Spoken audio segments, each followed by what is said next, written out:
नमस्कार। News observer के खास कार्यक्रम विशेष में आपका हार्दिक स्वागत है। मध्य प्रदेश में 27 विधानसभा की उपचुनाव होना है और उसे लेकर कांग्रेस बीजेपी दोनों कमर कसे हुए हैं। कांग्रेस की कैसी तैयारी है उसका एक नज़ारा आज कांग्रेस के प्रदेश अध्यक्ष कमलनाथ ने दिखाया। वे गोपनीय तौर पर सीएम शिवराज जी के निवास पर यानी सीएम हाउस गए, मुलाकात की और आपस में जो भी चर्चा थी वो उन्होंने की काफ़ी देर तक। और इस चर्चा के कई मायने निकाले जा रहे हैं कि ये रिश्ता क्या कहलाता है।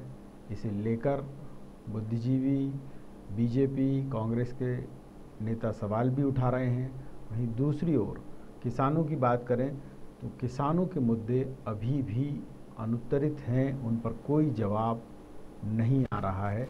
यानी यूरिया की कालाबाजारी, राशन की कालाबाजारी बदस्तूर जारी है और उसमें जो कार्रवाई होनी चाहिए थी उसे लेकर कांग्रेस का जो कदम उठना चाहिए था वो नहीं उठना लोगों को हताश और निराश करता है।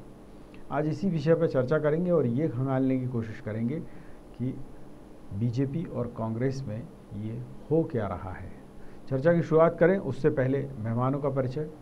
अगर मैं बात करूं सपा के नेता के रूप में तो राष्ट्रीय अध्यक्ष हैं हीरालाल त्रिवेदी जी। मध्य प्रदेश में कांग्रेस और बीजेपी से इतर अपनी पार्टी बनाकर वो जनता के बीच ये संदेश देने की कोशिश कर रहे हैं लंबे समय से कि अब समय आ गया है कि वो तीसरे विकल्प के रूप में सपा को चुने। खैर ये जनता के ऊपर है वो किसे पसंद करती है, परंतु आज हमारी चर्चा में वो अपनी विचारधारा को भी बताएंगे और ये भी बताएंगे कि दोनों पार्टियां कहाँ ठीक हैं कहाँ गलत हैं। तो आपका बहुत बहुत स्वागत त्रिवेदी जी। और बात करूं मैं अगर वरिष्ठ पत्रकार के रूप में तो सतीश सक्सेना जी हैं, वो यहाँ विश्लेषण करेंगे कि इस मुलाकात के मायने क्या हैं और जिस तरीके के सबूत, जिस तरीके की बातें कमलनाथ जी कह रहे हैं वो कितने दमदार हैं। तो सबसे पहला सवाल त्रिवेदी जी आपसे कि आज का डेवलपमेंट ये है कि प्रदेश कांग्रेस अध्यक्ष कमलनाथ मुख्यमंत्री शिवराज सिंह चौहान के बंगले पर सीएम हाउस पर मिलने पहुंचे, गोपनीय तौर पर उन्होंने मुलाकात की और मीडिया के सामने ये कहा ये उनकी व्यक्तिगत मुलाकात थी। क्या लगता है आपको ऐसे समय जबकि किसान यूरिया से परेशान हैं, राशन की कालाबाजारी हो रही है, व्यवस्था पूरी अर्थव्यवस्था खासतौर पर चौपट पड़ी हुई है, क्या कहेंगे आप? देखिए, यदि एक बार आप सार्वजनिक जीवन में आ जाते हैं तो सार्वजनिक मुद्दे आपके लिए महत्वपूर्ण हो जाते हैं। यदि माननीय कमलनाथ जी को मुख्यमंत्री जी से मिलना भी था तो लोगों के सार्वजनिक मुद्दे उठाते, उनके पास जाते, वो मुद्दे सामने रखते कि जनता ये इन मुद्दों को लेकर परेशान है, आप इनकी ओर देखिए। आप व्यक्तिगत काम के लिए भी जाएं और सार्वजनिक मुद्दों को न उठाएं, ये एक चौंकाने वाली बात है। और मुझे लगता है कि कमलनाथ जी ने जनता के मुद्दों के बजाय अपने व्यक्तिगत हितों को ज़्यादा प्राथमिकता दी है, जो नहीं होना चाहिए। बहुत बढ़िया बात आपने कही। सतीश जी यही सवाल आपसे, जो बात अभी त्रिवेदी जी ने कही है, सार्वजनिक जीवन में होते हैं राजनीतिक, कुछ भी उनका गोपनीय नहीं होता है। और अगर पत्रकार ये सवाल उनसे पूछें कि आज आपकी मुलाकात हुई सीएम से तो क्या बात हुई, तो उन्होंने कहा नहीं वो तो व्यक्तिगत था मामला, या छोड़िए उसको। तो इसे आप कैसे लेते हैं? नहीं, ये कांग्रेस का, देखिए कांग्रेस का फेल्यूर है, चलो मैं समझ लीजिए आप। और अगर ये फेल्यूर नहीं होता तो सरकार भी नहीं जाती। चीफ मिनिस्टर जब कमलनाथ जी थे तो उन्हें खुद ही नहीं मालूम था कि मेरे विधायक कहाँ जा रहे हैं, अधिकारी कहाँ जा रहे हैं, क्या हो रहा है क्या नहीं हो रहा। और आखिर में ये हुआ कि उन्होंने कहा साहब मेरे जानकारी में तो मुझे दिग्विजय सिंह ने कहा था कुछ नहीं होगा, सरकार चलती रहेगी, उस भरोसे में था।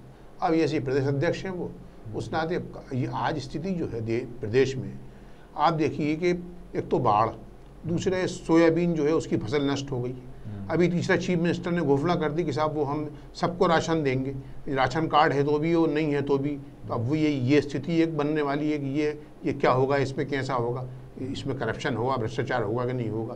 तो सारी और तमाम परेशानियां हैं। इधर लॉकडाउन की अलग समस्या रहती है, संडे को लॉकडाउन कर देते हैं। उत्पादन की स्थिति देख रहे हैं आप, अभी रोटेशन में कोई चीज़ आई नहीं है, बसेस चल नहीं रही हैं शादी हाल बंद पड़े हुए हैं। तो ये इन मुद्दों प्राइमरी जिसको कहना चाहिए, जिन मुद्दों को प्रदेश अध्यक्ष को उठाना चाहिए और जिनको ले आके उनको ज्ञापन देना चाहिए, वो कायदे से उनका सरकार का ध्यान इस ओर आकर्षित करना चाहिए। अब वो जा रहे हैं, वो कह रहे हैं मेरी व्यक्तिगत मुलाकात है। अरे भाई, आप प्रदेश अध्यक्ष हो, नेता प्रतिपक्ष भी हो गए अब तो आप, तो हाउस में भी आप सरकार के आलोचना करने का आपको अधिकार मिला है। तो कम से कम आपको ये जनता के मुद्दे लेके जाना चाहिए था कि आज ये बसेज नहीं चल रही हैं, टैक्सेस का मामला है, उनकी वो टैक्सेस बिल्कुल रोजगार धंधे चौपट पड़े हुए हैं, उनको ध्यान नहीं दे रहे आप। ये फसल जो है, ये पानी ओलावृष्टि से खराब हो गई है, सोयाबीन तबाह हो गया, उस पर आपने ध्यान नहीं दिया। तो सवाल ये अब सरकार ने, कांग्रेस हाईकमान कह रहा है कि नीट को और जेई को लेकर कांग्रेस को मुखर होना चाहिए। जो कांग्रेस शासित राज्य हैं वहाँ के लोग तो सुप्रीम कोर्ट में जिसको कहें याचिका दायर करने तक की रणनीति बना चुके हैं। मध्य प्रदेश में ये मुद्दा भी नहीं उठा अभी तक। नहीं उठेगा भी नहीं ना, इसलिए कारण क्या है कि वो उनका ध्यान इस ओर है ही नहीं कि वो 27 जो उपचुनाव होना, उन्हें वहाँ की स्थिति का भी वस्तुस्थिति का पता लगाना चाहिए ना। भाई वस्तुस्थिति क्या है 27 जो विधानसभा क्षेत्र है, और वहाँ से कौन कौन कैंडिडेट लड़ा, अभी तक ये तय नहीं हो पाया। अगले महीने या नवंबर में मैं समझता हूँ चुनाव होने वाले। बहुत बढ़िया बात। यहाँ त्रिवेदी जी, मैं आपसे जानना चाहूँगा, अभी आपने देखा होगा कि कोरोना को लेकर एक बड़ी दिक्कत है। आप तो चूँकि अब सार्वजनिक जीवन में हैं, राजनीतिज्ञ हैं, एक बड़े राष्ट्रीय स्तर के पदाधिकारी हैं, आपको लगता है कि जो ऑफिसेज हैं, जो मतलब कोरोना की वजह से ना तो नेता ना अधिकारी मिल ही नहीं रहे हैं जनता से, और रोजगार धंधों की तो अभी जैसा बताया सतीश जी ने, अधिकांश जो हैं अभी भी अपनी रो में नहीं आ पाए हैं, मतलब ठप ही पड़े हैं। ये जो बात आपने देखी होगी, 3 दिन तक बीजेपी का सम्मेलन चला ग्वालियर में, और उसके बाद फिर कांग्रेस पहुंच गई, पर जनता की बात कोई नहीं कर रहा। देखिए, इस देश का ये दुर्भाग्य है कि जो बड़े राजनीतिक दल हैं उनके पकड़ में सब कुछ है, उनके पास पैसा है, उनके पास सत्ता है, और उनके पास में मीडिया को भी मैनेज करने की ताकत है। ऐसे लोग यदि वो अपनी बात जिस ढंग से कहते हैं, अपने मतलब के लिए जो बातें करते हैं, वही बातें चलती हैं। मुद्दे तो आज इतने हैं कि आप इस कोरोना काल में, जब से कोरोना हुआ है, एक तो जो लॉकडाउन हुए थे वो बिना सोचे समझे हुए थे, खैर जो होना है हो गया, लेकिन आज भी जिन सेक्टर को ओपन करना चाहिए सावधानियों के साथ, आज जब सभी सेक्टर ओपन है, और खासकर सबसे ज़्यादा ये फैलने का डर रहता है राजनीतिक भीड़ में, राजनीतिक जुलूस में, राजनीतिक क्रियाकलापों में, वहाँ तो आप जारी रखे हुए हो, लेकिन जो लोग सामाजिक हैं, इन्हें शादी घर बंद हैं, आपके ट्रांसपोर्ट बंद हैं, एक आम पब्लिक एक छोटे से कहना चाहिए कस्बे से यदि उसको शहर में जाना है तो खुद की मोटरसाइकिल या गाड़ी नहीं है तो वो नहीं पहुंच पाते हैं। और इस प्रदेश के इतने लोग गरीब हैं, मजदूर हैं, किसान हैं, उनको शहर आने जाने में, अपना काम करने में या अन्य कहीं जाने के लिए साधन सुविधाएं चाहिए, वो भी बंद है। और एक छोटी छोटी बातों के लिए बंद है, बड़ा सिंपल है, वो कह रहे हैं कि 5 महीने हमारी बंद रही है, 5 महीने आप माफ़ कर दीजिए, ये 4 महीने कर रहे हैं, 1 महीने के लिए केवल लोगों को परेशान कर रखा है। और दूसरी तरफ आप खजाना ऐसा लुटा रहे हैं जैसे आपके खुद का घर का है, ये भी फ्री दे देंगे, वो भी फ्री दे देंगे। अरे जो पात्र है उसको फ्री दीजिए, वाकई किसको ज़रूरत है उसको फ्री दीजिए। तो इस कोरोना में आज हमारी इकोनॉमी बूस्टअप करने की ज़रूरत है, क्योंकि हम इकोनॉमी बंद करके भी इसको फैलने से नहीं रोक पा रहे हैं। और जो किसान हैं, अभी अन्नदाता की ही वजह से लॉकडाउन में जो सर्वाइवल हुआ है, वो चाहे देश की बात हो चाहे प्रदेश की बात हो, सर्वाइवल तो इन्हीं की वजह से हुआ है, किसानों की वजह से। पर आज वही किसान यूरिया के लिए परेशान है, उसको जिसको कहें अभी सोयाबीन की फसल उसकी चौपट हो गई, सरकार उसके लिए कुछ उपाय ही नहीं कर रही है। अब किसान की स्थिति तो ये हो रही है आज से नहीं, पिछले 5-6 साल से, कि किसान इस देश में सोयाबीन बहुत अच्छा पैदा करता था, खासकर हमारे प्रदेश में। उसको 4,000 रुपये कुंटल से ऊपर भाव मिलते थे 2014 के पहले। जब से बीजेपी गवर्नमेंट आई है, इन्होंने पाम ऑयल आयात के खुले लाइसेंस जारी करना शुरू किए हैं, सोयाबीन 3,000 में आ गया। और आज सोयाबीन जो 5,000 में बिकना चाहिए, वो सोयाबीन आपका 3,500 में बिक रहा है।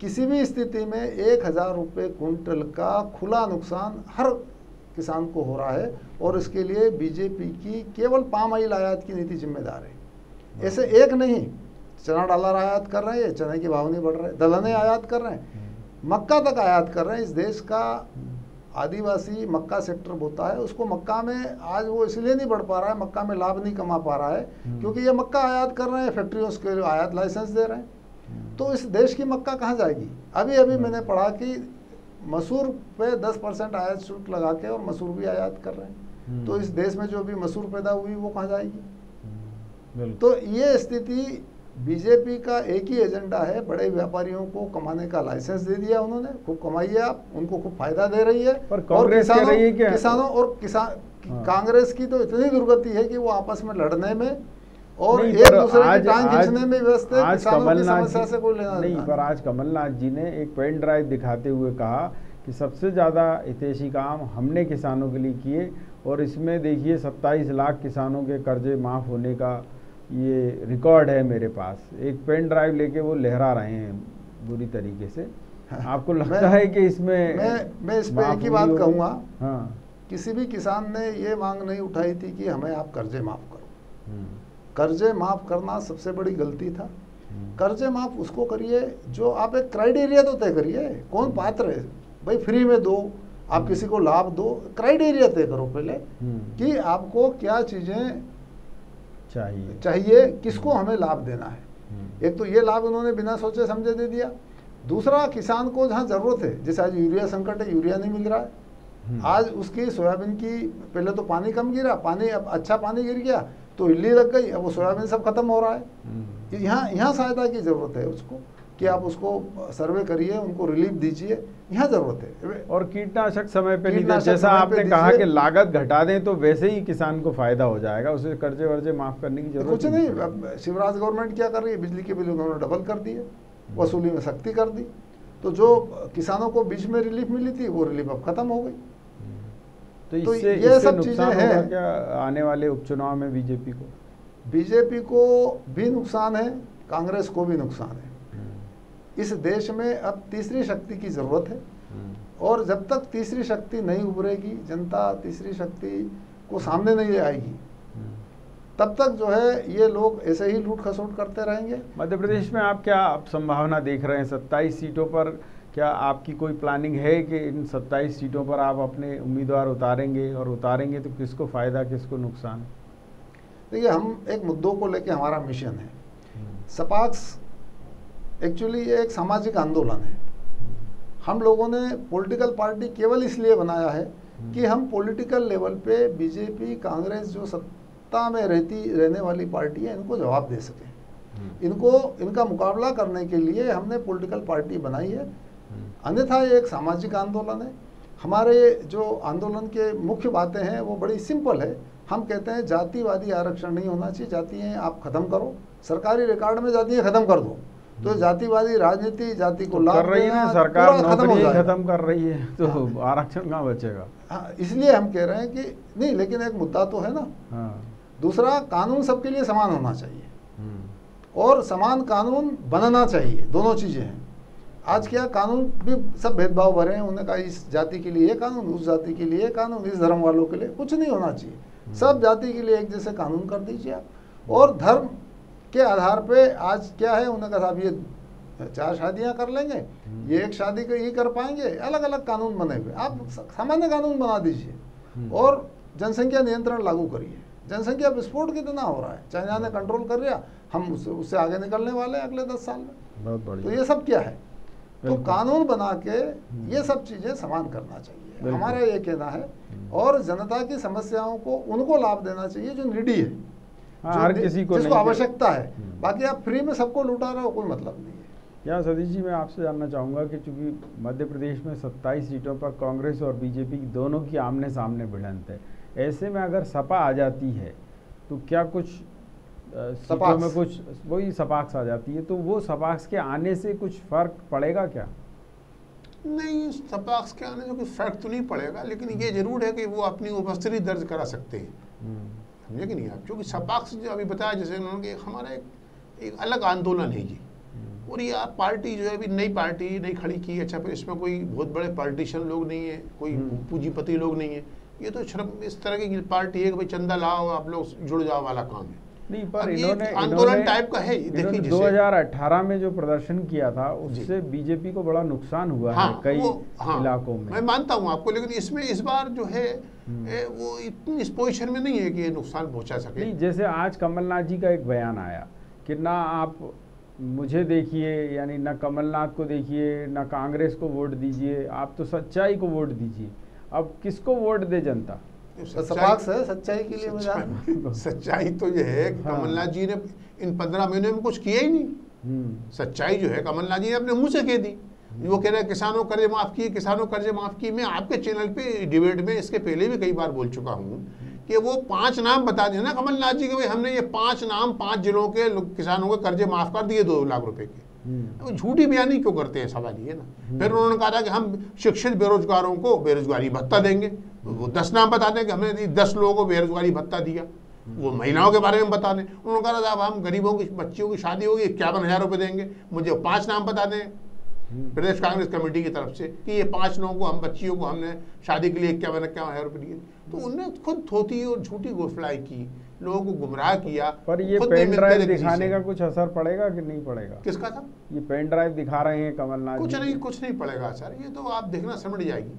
वो तो ये आपने जो कहा सपाक से, ये छोटी पार्टी जो है, ये सपाक से वो एक गोंडवाना है और वो ये कुछ वोट मायावती जी की कोई पार्टी है। तो ये जो है ये कांग्रेस में जो कुछ बचा खुचा और वो होगा वो नीचे और ले आएंगे ये लोग, क्योंकि बीजेपी के जो वोट है वो कमेंट वोट है। एक बात समझ लीजिए, वहाँ ना राजे लगते हैं, ना महाराजे लगते हैं, ना वहाँ शहंशाह लगते हैं, ना बादशाह लगते हैं। इसका उदाहरण आपके सामने मौजूद है। अब पार्टी जो है ये वो धर्म आधारित पार्टी उसको पता बना दिया गया है। तो अब ने कहा भाई हमारा एजेंडा क्या था, 370 खत्म करना, हमने कर दी। राम मंदिर बनाना, हमने काम चालू कर दिया। तो अब उनके सामने अब आप देखिए ना, वो प्रधानमंत्री जी ने कहा एयरपोर्ट भी हम ठेके पे देंगे, ट्रेनें भी हम जो है वो प्राइवेट सेक्टर को देंगे। तो अब बचता क्या है, हाल ये ना। लेकिन इसके बाद भी कोई विरोध नहीं। जिन विरोधी दलों को, जिन पार्टियों को खोल के सामने आके इन चीज़ों का विरोध करना चाहिए था कि आप ये एयरपोर्ट प्राइवेट कर रहे हैं, रेलें आप ट्रेनें प्राइवेट कर रहे हैं, तो ये प्राइवेट सेक्टर को जा रही हैं। अगर ये लाभ के हैं मान लीजिए तो ये प्राइवेट को जा रहे हैं, और अगर मान लीजिए हानि के हैं तो इनको आप इनका उत्थान करके इनको लाभ में क्यों नहीं लाना चाहती सरकार? सक्सेना साहब, इनकी एक मजबूरी है। मैं यहाँ पे आपको इंटरप्ट कर रहा हूँ कि ये सब प्राइवेटाइजेशन करना इनकी मजबूरी इसलिए हो रहा है कि क्वालिटी नहीं मिल पा रही है। और क्वालिटी क्यों नहीं मिल पा रही है? क्योंकि आरक्षण है। यदि आप योग्यता को स्थान देके लोगों को लाओगे, हमारे यहाँ के इंजीनियर विदेशों में अच्छा एयरपोर्ट बनाते हैं, विदेशों में आईटी में अच्छा काम कर देते हैं, सब दूर अच्छा काम कर देते हैं, लेकिन हिंदुस्तान में इसलिए नहीं हो पाता गवर्नमेंट सेक्टर में कि यहाँ पे आरक्षण है। और आरक्षण भी जितनी संख्या में होना चाहिए 50% के भीतर रहे तो सब साथ में जब काम करते हैं। हमारे ज़माने में भी आरक्षण था, आरक्षित लोग हमारे साथ आते थे, साथ में काम करते थे, साथ में पदोन्नतियाँ होती थी, तो वो लोग सब चीज़ों को समझते थे, हमारे बराबर काम करते थे। आज स्थिति ये हो रही है कि सामान्य की भर्ती बंद, सामान्य के प्रमोशन बंद, फिर किसके होंगे? केवल रिजर्व कैटेगरी के प्रमोशन होंगे, उन्हीं की भर्तियां होगी, वही लोग आगे क्या आएंगे। अब आपको तो लगता है कंपटीशन कहाँ रहेगा? नहीं, कमलनाथ सरकार ने इसमें कुछ सुधार किया कि नहीं किया? कमलनाथ सरकार ने तो कुछ नहीं किया। यहाँ एक बात से मैं जरूर इत्तेफाक रखूंगा कि कर्जे माफी की बात जो वो कर रहे हैं, कर्जे माफी किया है उन्होंने, ऐसा है कि नहीं किया ऐसा नहीं है। 2 लाख नहीं काफी कुछ किया। 50,000 पहले छोटे किसानों को लिया था उन्होंने, बाद में बड़े किसानों को लेना था, उनकी सरकार गिर गई। लेकिन ऐसा नहीं कि नहीं किया, किया है उन्होंने, लेकिन ये गलत था। मैं ये कह रहा हूँ, उनको ये सब करने के पहले पात्र लोगों को छांटना चाहिए, किनको देना है ये करना चाहिए था, जो नहीं किया। लेकिन अब जो विपक्ष में जब आई गए हैं तो विपक्ष के नाते मुद्दे उठाए ना वो। आज जो लोग, मैं देखिए नियम कानून या डेमोक्रेसी आप लीजिए, जो लोगों ने, जनता ने 5 साल का मैंडेट दिया, 1.5 साल में उन्होंने पार्टी छोड़ दिया, ठीक है, आप पार्टी छोड़ो, आपका अधिकार है। आप फिर से दूसरी पार्टी ज्वाइन करके फिर चुनाव लड़ेंगे, तो ये खर्चा किस पे जाएगा? यदि ये भी मान लिया कि आप पार्टी में दूसरे लोग टिकट हो रहे हैं, उपचुनाव हो रहे हैं, दूसरे लोग खड़े हो रहे हैं, तो एक बात अलग है। आप खड़े भी फिर आप भी लोग हो रहे हो, तो आप वही मैंडेट एक बार जो आपने जनता को दिया है वही ठुकरा के फिर से आप दूसरा मैंडेट लेने जा रहे हो, तो इसका खर्चा भी चुनाव आयोग से वसूल होना चाहिए। यदि ऐसा है तो मैं कह रहा हूँ कानून में संशोधन होना चाहिए। कांग्रेस को इस बात के लिए लड़ना चाहिए कि ये चुनाव आयोग जो लोग ऐसा करते हैं खर्चा उनसे वसूल है, वो किसी भी पार्टी। नहीं, पर आपको नहीं लगता कि ये लोकतंत्र की एक खामी भी है कि मतलब जो छोटी छोटी पार्टियां हैं वो फिर आके ब्लैकमेल भी तो करती हैं कि साहब हम भी जीत कर आए तो हमारा भी उतना ही हक है। अब जो सबसे बड़ा दल है वो पता चला सबसे नीचे स्तर पर पहुंच जाता है क्योंकि 4-5 लोग मिलके और अपना खेल कर लेते हैं। ये तो हम केंद्र में कई बार देख चुके हैं। नहीं, वो तो यहाँ भी हुआ। अभी आप देखिए, चाहे वो पार्टी में मिल गए तब भी वही खेल हुआ है। 22 लोग मिले, ये इनके इन प्रकार सबको जो है सत्ता सुख ही चाहिए और सबको मंत्री बना के या कहीं कहीं पद दे के, ये पद दे के सबको सत्ता सुख दिया गया। और क्या लगता है कि पहले की ये सब बीजेपी ट्रेंड बड़ी पार्टियां डाल रही नहीं, ठीक है, आप छोटी क्या लगता है पार्टियों का दोष नहीं प्रदेश है। में बीजेपी की पहले की सरकार शिवराज जी की 2018 की वो ज़्यादा ठीक थी या अब जो शिवराज जी बने हैं तो वो ठीक ढंग से काम कर रहे हैं? देखिए, शिवराज जी की सरकार जो बेस्ट थी वो 2008 से 2013 के बीच थी। उस समय शिवराज जी ने हाँ जो काम किया था हाँ। 2008 और 2013 के बीच में, हाँ। वो उन्होंने अच्छी सरकार चलाई थी। जनता के हित के लिए उन्होंने बहुत काम किए थे। 2013 से 18 के बीच में जो उनका काम था वो काम फिर वो सत्ता के मद में आ गए और वो काम उन्होंने पार्टी हित के लिए, अपने सत्ता बनाए रखने के लिए ये काम किए। फिर जनता का हित धीरे धीरे भूलते चले गए और 18 के बाद तो फिर अब है ही नहीं। जो कुछ हित है वो महाराज का हित है और मुख्यमंत्री का हित है, बाकी किसी का हित तो बचा ही नहीं है। बिल्कुल। या सतीश जी, मैं आपसे जानना चाहूँगा कि कल जिस तरीके से कांग्रेस की जो बी टीम है, मतलब कमलनाथ जी तो नहीं गए थे ग्वालियर, पर बाकी के लोग गए थे जिसमें एनपी प्रजापति, सज्जन सिंह वर्मा जी, बहुत सारे लोग थे। और वहाँ एनपी प्रजापति जी ने ये दावा किया कि कमलनाथ जी के समय विकास की आंधी चल रही थी और उस आंधी से में सिंधिया जी पीठ दिखाकर भाग गए। तो वाकई आंधी चल रही थी या वो आंधी ऐसी थी कि सरकार को भी उड़ा ले गई? नहीं, उन्होंने पेन ड्राइव भी बांटे हैं वहाँ और वहाँ पंपलेट भी बांटे हैं और ये बताया कि हमने इतने 26 लाख 33 लाख किसानों का कर्जा माफ़ किया हमने। और उनका कहना ये है कि महाराज गद्दार है, जैसा उन्होंने कहा प्रेस कॉन्फ्रेंस में। प्रेस कॉन्फ्रेंस भी ली थी उन्होंने। बिल्कुल। मेरा निवेदन सिर्फ इतना सा है कि अगर बालेंदु शुक्ला भारतीय जनता पार्टी छोड़ के कांग्रेस में चले गए हैं तो वो क्या कहलाएंगे? वो गद्दार नहीं है। वो गद्दार नहीं कहलाएंगे। चौधरी साहब कांग्रेस छोड़ के बीजेपी में चले गए थे तो वो गद्दार नहीं थे। महाराज ने अगर कर्मचारी आंदोलन के हित की कोई बात कही सार्वजनिक मंच से और ये कहा कि अगर इनकी मांगे पूरी नहीं होंगी तो मैं सड़क पर उतरने के लिए विवश होऊंगा और इनके साथ होऊंगा। उसमें महाराज का कोई व्यक्तिगत हित तो नहीं था कि महाराज के परिवार का कोई व्यक्ति वहाँ कर्मचारी था या उनके कोई रिश्तेदार वहाँ नौकरी करते थे। एक सार्वजनिक हित की बात कही थी। उस पर कमलनाथ जी ने जो कमेंट्स किए थे वो सार्वजनिक थे। अब सरकार चली गई और आप नहीं संभाल पाए तो उसके लिए दोष क्या माधवराव ज्योतिराज सिंधिया भी जाएगा क्या? आप तो खुद नहीं संभाल पाए अपने विधायकों को। और इनकी बात छोड़ दीजिए, आप जो महाराज के अलावा जो लोग गए हैं उनका क्या होगा? जो विधायक आपके संग थे, 7 लोग आपके जैसे बसपा के भी हैं, सापा के भी हैं, दर्दली भी हमारे साथ है, आज वो बीजेपी के साथ बैठे हुए।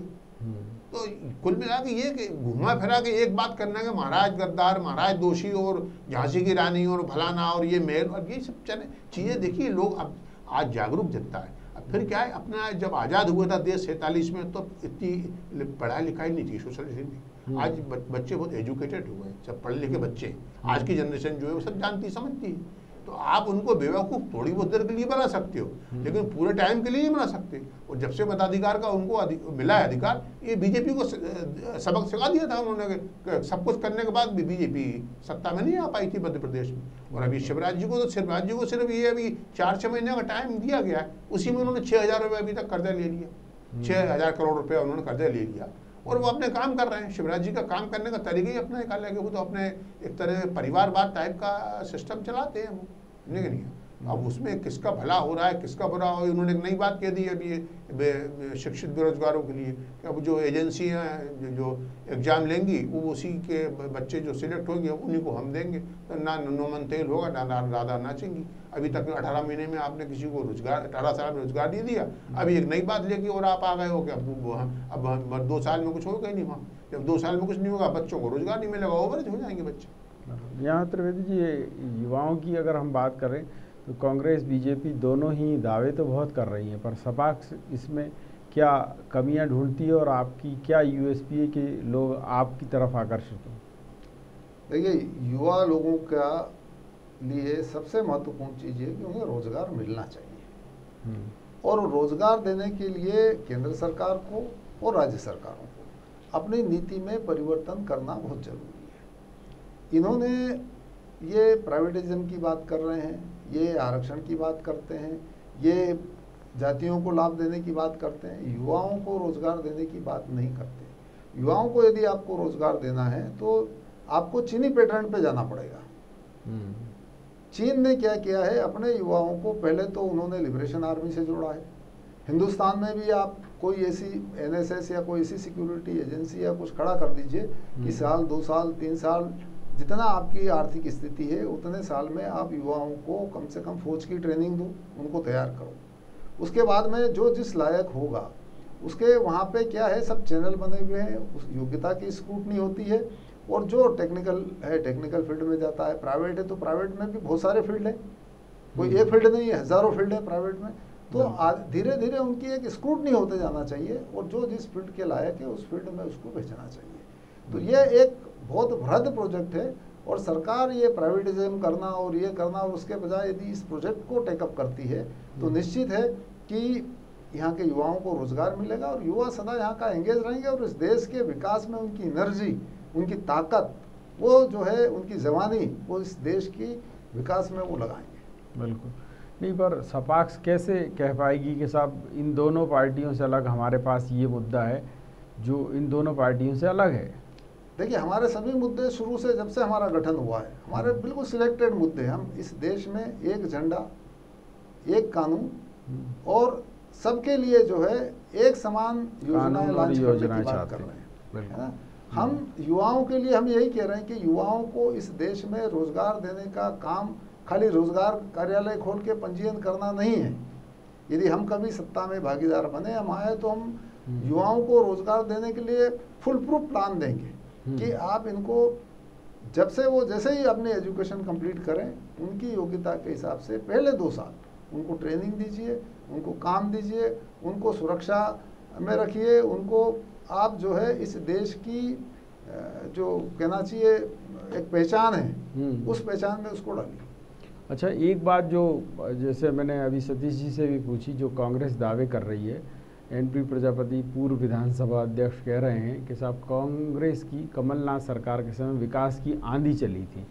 वाकई आंधी चली थी या कुछ लू लपट? देखिए, हमने तो कुछ देखा नहीं, खाली एक ही चीज़ चलती थी कि किनके कर्जे माफ़ होना है, किनके नहीं होना है, बस वही उसके लिए पैसा जुगाड़ करना और पैसा देना और वो सूची जागृत करना, उनको सर्टिफिकेट देना। पूरे 15 महीने यही काम चला उनका। तो ऐसा कोई विकास की आंधी तो देखना मिला नहीं। तो मतलब उस दौरान आपको क्या महसूस हुआ? आंधी नहीं, कोई लपट थी, लू लपट चल रही थी? कुछ भी महसूस नहीं हुआ। जो जनता ने जिस उम्मीद से उनको मैंडेट दिया था कि ये कुछ करेंगे, वो उम्मीद पे, जनता की उम्मीद पे खरे नहीं उतरे। और जो भी लोग ये लुटाने वाले हैं, शिवराज जी अभी भी नहीं उतरेंगे। इस टेन्योर में आप देखना शिवराज जी 0 पे आ जाएंगे, क्योंकि जो आदमी लुटाने की नीयत हो जाती है ना, बिना सोचे समझे उन्होंने कहा ये दे देंगे, वो कर देंगे, मतलब जनता का जो पैसा आ रहा है वो आप अपना जेब का होता तो भी आप कंजूसी करते, आप ऐसे लुटाते हो जैसे फोकट का पैसा है, और लुटा देंगे। और जनता के एक्चुअली जो काम है, जो हमारा डेवलपमेंट होना चाहिए, जो इंफ्रास्ट्रक्चर में पैसा लगना चाहिए, वो पैसा आपके पास आएगा ही नहीं। पर यहाँ ये भी तो है कि जो गरीब लोग हैं उनको अगर मदद नहीं मिलेगी समय से, तो गरीबों को दो ना मदद, अमीरों को क्यों दे रहे हो आप? भाई ये तो आप गरीबों को दो ना मदद। गरीबों को मदद देने से इनकार नहीं है, गरीबों को, लेकिन गरीब आइडेंटिफाई होना चाहिए, और जो आइडेंटिफाइड गरीब है उसी को मदद जाना चाहिए। नहीं, पर शिवराज जी चूँकि जनता से जुड़े हुए व्यक्ति हैं, बहुत करीब से जनता को देखते हैं, और अब आपको नहीं लगता कि 18 की तुलना में थोड़ा सा कुछ सुधार के वो आए हैं कि वाकई ये सब लोगों से मिलजुल रहे हैं? जो 2008 से 2013 के शिवराज थे वो किसान शिवराज था, वो खुद एक गरीब परिवार से आया हुआ शिवराज था। आज वो शिवराज करोड़पति है, आज वो शिवराज जो है मुख्यमंत्री हो 2-3 टेन्योर का रहा है, बहुत बड़ा नेता है देश का। तो उस शिवराज से आप उस शिवराज की तुलना आप नहीं कर सकते। वो नहीं, वो पर चीजें जनता खत्म से हो और गई। सभी लोगों से अब बहुत घुल मिल रहे हैं अब तो वो। अब तो वो केवल एक काम में लगे हैं, केवल एक काम में कि अपनी पार्टी को कैसे फायदा पहुंचाया जाए, खुद मुख्यमंत्री कैसे बना रहा जाए, बस इन दो चीजों के लिए, और महाराज को कैसे साधा जाए, इन तीन काम के लिए उनकी सरकार काम कर रही है और 3.5 साल यही काम करेगी। बिल्कुल। यहाँ मैं सतीश जी आपसे जानना चाहूँगा कि क्या कांग्रेस वाकई ईमानदारी से ये चुनाव लड़ रही है कमलनाथ जी के नेतृत्व में, जो वो कह रहे हैं कि हम फिर से वापसी करेंगे, ये दावे में कितनी सच्चाई दिखती है आपको? ये इतनी सच्चाई है जितनी प्रेस कॉन्फ्रेंस ली प्रदेश के विधानसभा अध्यक्ष जी ने, वहाँ जाके प्रजापति जी ने वो कहा कि आंधी चल रही थी। अब वो आंधी, जैसा कि आप बता रहे हैं कि वो आंधी चल रही थी, तो आंधी में तो सब कुछ जीत जाना चाहिए 27 सीटों को, और सरकार कांग्रेस की बन जाना चाहिए। अब ये तो अपन अभी यहाँ बैठ के स्टूडियो में कैसे कुछ चीज़ का विश्लेषण कर सकते हैं, लेकिन कोई आंधी फांधी ना तब थी ना अब है, ना इनके पास कैंडिडेट नहीं है। आप समझ लीजिए मेरी बात, बिल्कुल कैंडिडेट का टोटा इनका ब्लॉक स्तर पर कुछ है नहीं, जिला स्तर पर कुछ है नहीं, इनके जिला अध्यक्षों की मारामारी चल रही है, वहाँ बड़ी लड़ाई चल रही है, जाके देखिए वहाँ क्या हालत हो रखी है। बिल्कुल, बहुत सही बात सतीश जी ने कही है। और निसंदेह इस समय जबकि किसानों की, युवाओं की जो समस्याएं हैं, और ख़ास तौर पर कोरोना काल के चलते जो बेरोज़गारी की समस्या बढ़ रही है, लोगों की आय कम हो रही है जगह जगह, उसके सुधारने के लिए कहीं कोई ठोस उपाय फिलहाल नज़र नहीं आ रहे हैं। जिस मुद्दे को कांग्रेस को उठाना चाहिए था वो भी इस समय सुप्त अवस्था में है। न्यूज़ ऑब्जर्वर के खास कार्यक्रम विशेष में इतना ही, लेकिन यहाँ बेबाक खबरें निरंतर जारी रहेंगी। आप देखते रहिए न्यूज़ ऑब्जर्वर यानी सिर्फ खबर।